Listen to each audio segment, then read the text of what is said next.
سلام بچه ها، امیدوارم که حالتون خیلی خوب باشه. با جلسه دوم از 504 خدمت شما هستم. لغت دوم رو میخوایم از درس اول بررسی بکنیم. خب بدون معطلی شروع بکنیم. لغت دوم هست کین. کین یعنی چی؟ یعنی این مواردی که دارید میبینید. یک معنیش هست شارپ. شارپ یعنی چی بچه ها؟ شارپ یعنی تیز. اوکی؟ تیز. معنی دومش هست ایگر یعنی مشتاق. خب معنی سومش اینتنس. اینتنس یعنی شدید. خب اینم بررسی کردیم. و معنی بعدیش هست سنسیتیو. سنسیتیو یعنی چی؟ یعنی حساس. یه معنی دیگه سنسیتیو زودرنج هم هست. حالا اینجا همون معنی حساس رو میده. خب تصاویری که بچه ها براتون آوردم رو خوب دقت بکنید. این ساتور رو آوردم که همون تیز بودن رو ازش استنباط کنید. این مرد پرهیاهو رو اینجا آوردم به معنی مشتاق بودن، اشتیاق داشتنش رو ازش در بیارید. و این خانومی که اینجا میبینی صورتش انقدر ناجور قرمز شده، این حساس بودنه رو شما ازش استنباط کنید. گرفتین؟ خیلی ساده و شیک و راحت. همه رو پاک میکنم الان. بریم سراغ مثال هایی که در مورد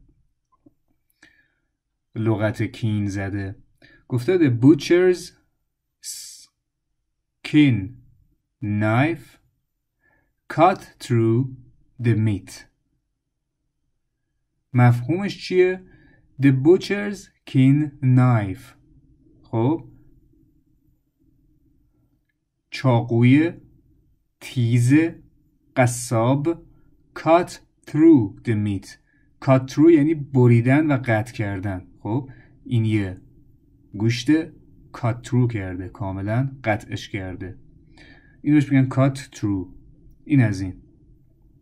خب جمله دوم میگه My dog has a keen sense of smell. smell یعنی بو. خب یه معنی smell یعنی بو دادن. یه معنیش چیه؟ حس بویایی رو به ما نشون میده. خب کلمه به کلمه بخوایم معنی کنیم. گفته My dog یعنی سگ من has a keen sense of smell. دارد چی دارد؟ keen sense یعنی حس چی؟ بویایی.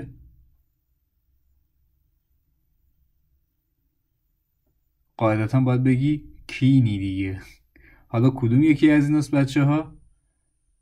ایگر، اینتنس یا سنسیتیو؟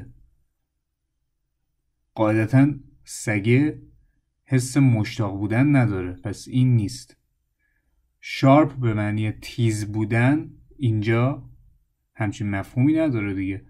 یکی میتونه اینتنس یا شدید باشه، یکی هم میتونه حساس باشه دیگه. حالا اینجا حساس بودنش بیشتر به معنی چیه؟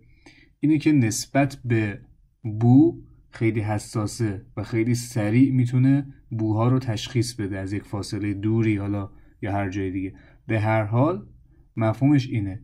اینتنس هم همون چیه؟ بحث شدت رو داره مطرح میکنه، یعنی حس بویاییش خیلی شدید و قویه.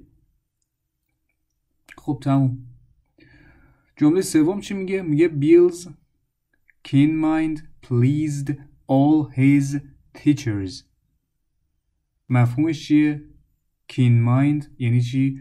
میگه بچه mind یک معنیش به معنی ذهنه. خب یه معنیش میتونه مغز باشه، مثلا میگه my mind. نمیدونم کلمه مستر مایند رو شنیدید یا نه؟ مستر مایند.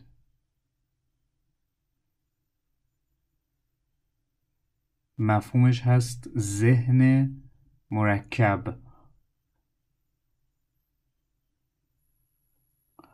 حالا ذهن مرکب نمیدونم کتاب چیزو گوش کردید بچه ها یا نه، کتاب